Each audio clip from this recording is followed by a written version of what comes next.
Hey y'all, how's everyone doing? Well, I'm just going to do a little old-fashioned get ready with me because I need to get ready and I'm inviting you along. And I've got a meeting in just a few minutes, so I just got through drying my hair. I put on my base. I did put a little bit of this color. I almost don't like to say the name of this palette, but I came across it. I really like the colors. It's from Tarte. It's called Sex Kitten. Why do they have to make things about sex? It just like, that is not the thing we need to be teaching women, is that everything about you is your sensuality. Or your sexuality. I mean, I don't, and it doesn't imply your sexuality just being female. It's that you have to be sexy to be acceptable. It's like, it's simply not true. Anyway, it just bothers me. But the color that I like in here, and really, you could have any, Maybelline CoverGirl have tons of palettes like these. This is just what I picked up and I thought, oh, those are good colors. But they're good colors because they're basic colors. I mean, anybody has these colors.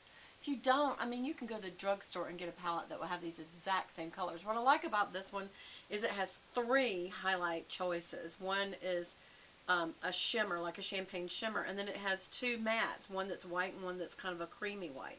And so that's, I like a good white, highlighter for under your eyebrow and inner corner. And then I wanted some good neutrals for transition, and Paw is perfect. That's what I've got on. And then there is Cunning and Feline, and they're a little darker. So, and this one's the Feline's frosted. Actually, I think so is Cunning. Not frosted, kind of a little bit of a shimmer. It's honestly, it's almost matte.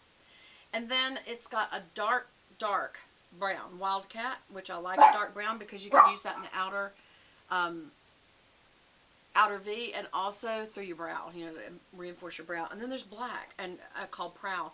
And what I would say about black is for evening wear, putting that little dot like right there, just kind of putting it there, and then blending it out into the V, it really gives an evening look. So, or if you have dark hair or black hair, then that's a really good, you can use it for a liner, eyeliner. So just so many things. And I do like this palette. So first of all, let's finish the face. So I need to put on a little bit of Sculpt. And today I'm going to be using my 2 Sigma palettes. Y'all see me use them 100 times. I am a huge proponent of Sigma Beauty. I love their stuff. And I've got both their Sculpting palette and their blush palette. And so we'll start with the Sculpting palette, which really, you could use this as both bronzer and your eyes, because all these colors, there's your highlight, there's your neutral, there's your dark, and really you could use Poppin' as a blush. So I mean, you could, and I think I've even done it before. So, but today I'm going to be using my Marc Jacobs bronzer brush. Would I tell you this is a great brush? Absolutely. It Cosmetics has one not far under this price point. This price point's ridiculous. It's a $70-something brush. Now, is it soft and is it well made? Yes. Do I need a $78 bronzer brush? No. I think I did this when I had a little extra cash, and I thought, isn't that just an awesome looking bronzer blush, and isn't that the best, bristles? I bet it's high quality, blah, blah, blah. I'm going to be using Faking It. I'm just going to kind of roll it in there, tap it off, and the first thing that I like to do is just go ahead and get this with this big bronzer like this, bronzing brush. Let's go ahead and get the fatty. I always like to get the fatty. And then right to the chin, right there. And what that does is just create a shadow. And then I'm going to go beside the face right here, especially right there and back, especially right there and back, a little jowl right there on both sides. And all you're doing is you're cutting in and giving, again, that shadow right below the face so that it gives less fatty look. Just be sure and blend it down and blend it all the way back. And if you blend it well enough, then it just does that cutting in without looking, like 2 tones. And also I like to come up on the chin a little, just for a little extra. Now I'm going to do, right out here, above this area right here, and then come through to the temple because I've already styled my hair. That's why I'm leaning. And I'm just getting this place right there on the cheekbone. And because this is such a well bristled brush, it's going to really blend it without much trouble.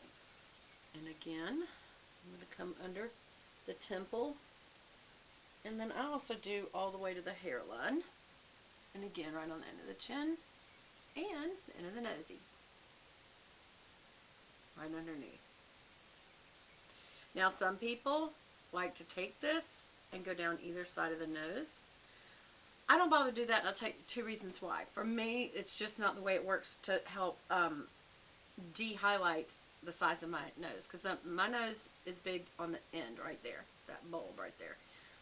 I don't know that it needs to be any more narrow. That's what a lot of people do to give that narrow look, and they go right over the bulb. When I do that, believe it or not, it highlights it and looks like I've got something dark on my nose. Instead, I go under, right under here, and leaving that white actually is fine. I think it's the best I can do with what I've been given by God. And so that's what we're going to do. Alright, so I could use a little highlighter. And I don't have to wait for the blush. A lot of people do. But sometimes I like to tone the highlight down with the blush. But again, for ladies who are older, don't put it right here where the young girls do. Go right under that, right there. Because otherwise you're highlighting your wrinkles. Now there's nothing wrong with wrinkles, but if you want to highlight them, go right ahead. I don't want to. Also, I do like to do a little tip on the very end of the top of the nose there and on the nose bone and either brow bone, like right there. And then the top of the chin, right there. And sometimes the Cupid's bow. Do like that and come down on it like that. And then you might have to blend it out. I always end up having to blend it out.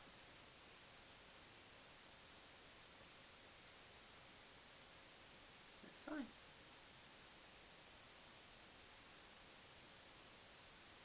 You just want enough that it, I'm doing it so lightly.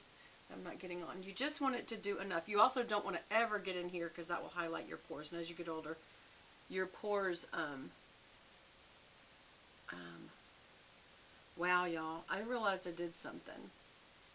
This morning when I was putting on my makeup, my concealer, I blotted with my face makeup, which I think was, who was it? I can't remember the name of it, but it's like a, I don't remember. It's a brand I don't use often.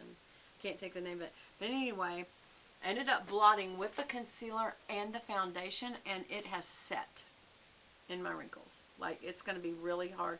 It'd be better for me to just sweat, and because if I try to do anything with that now, it's only making it worse. But don't do that. If you can keep from putting concealer under your eyes, if you do not have blueness, matter of fact, use a color corrector if you have blueness. And then if you truly need concealer, use very little of it. And usually, I do agree that if you use a damp sponge to blend it, it also is taking some back off. The least you can put on your skin, the better under your eyes. The more you do, the more it sets that. It does set it. Okay, so now we are going to do, I should have done this first, but we're going to do my highlighter.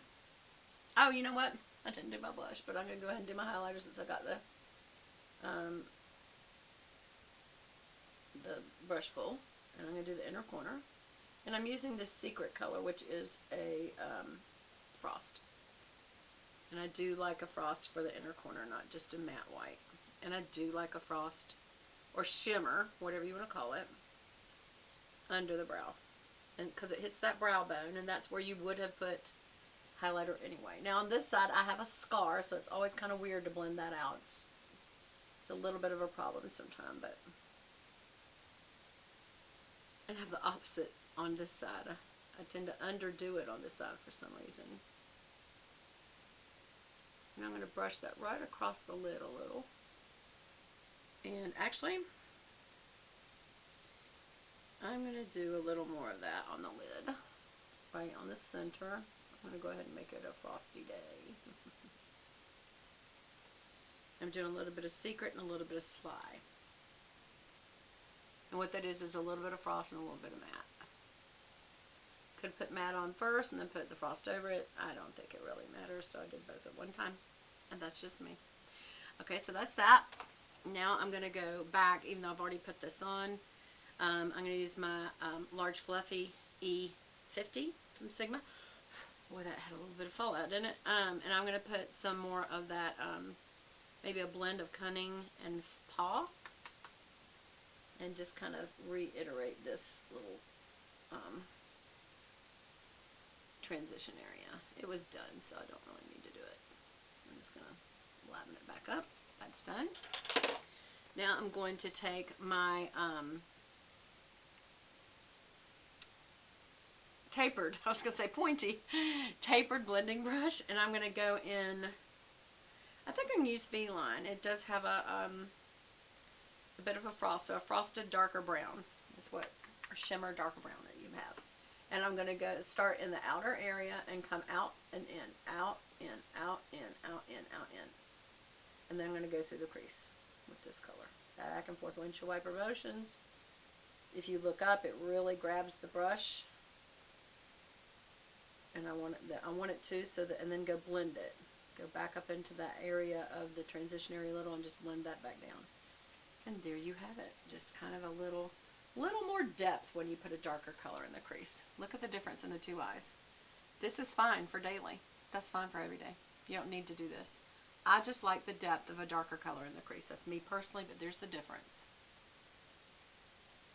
Okay? Again, out, in, out, in, out, in. And I'm making my little V, and then I'm just going to go into the crease with what's left. And just really just, you know, dig that in there. Okay, and then we're just going to kind of blend that down from